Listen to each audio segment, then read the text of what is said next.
परिचय असा आहे. माझं नाव अतुल वालवडकर. मी भूम तालुक्यातला आहे. काल जेव्हा आपल्या धाराशिवला मी प्रॉपर इथला आता झालेलो आहे, जेव्हा समजलं की अण्णांची ब्रँच आणि अण्णा म्हणतो त्यांना,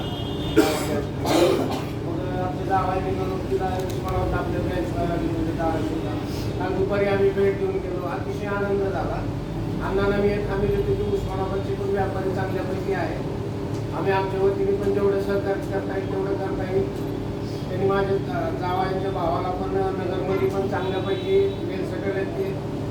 माझ्या मुलाचा पण योग आला होता पुण्याला. आता जसं भागवत साहेब म्हणले मराठवाड्यातली मुलं, माझं कर्म असं किंवा मुलाचं की कोरोना थोडासा हे झाल्यामुळं आणि त्याला 2 मुलं असल्या माणूस पोरगा म्हणतो एक तिकडे जाऊ दे इकडे येऊ दे. एकच पोरगा होता. विषयाची तब्येत कमी जास्त व्हायची त्या आणि कोरोना लागल्यामुळं मुलाला इकडं आणावं लागलं. इथं त्यांनी थोडाफार बिझनेस केला. बाकी आता प्रयत्नात आहे जॉबच्या वगैरे.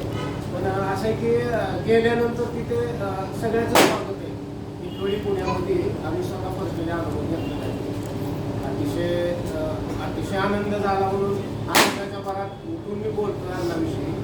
तर तिथं फडणवीस साहेबांचं पण सगळ्या कुटुंबाचं त्यांच्या माझ्यातर्फे सर स्वागत आहे. मी माझ्या वतीने स्वतःही मी पेन्शनर आहे आता, कोर्टातून रिटायर झालेलो. इथं येत जाईल जात जाईल काय अडचणी आमचं पण जेवढं सहकार्य करता येईल तेवढं करू. आणि मला 2 शब्द बोलायची परवानगी दिली. धन्यवाद.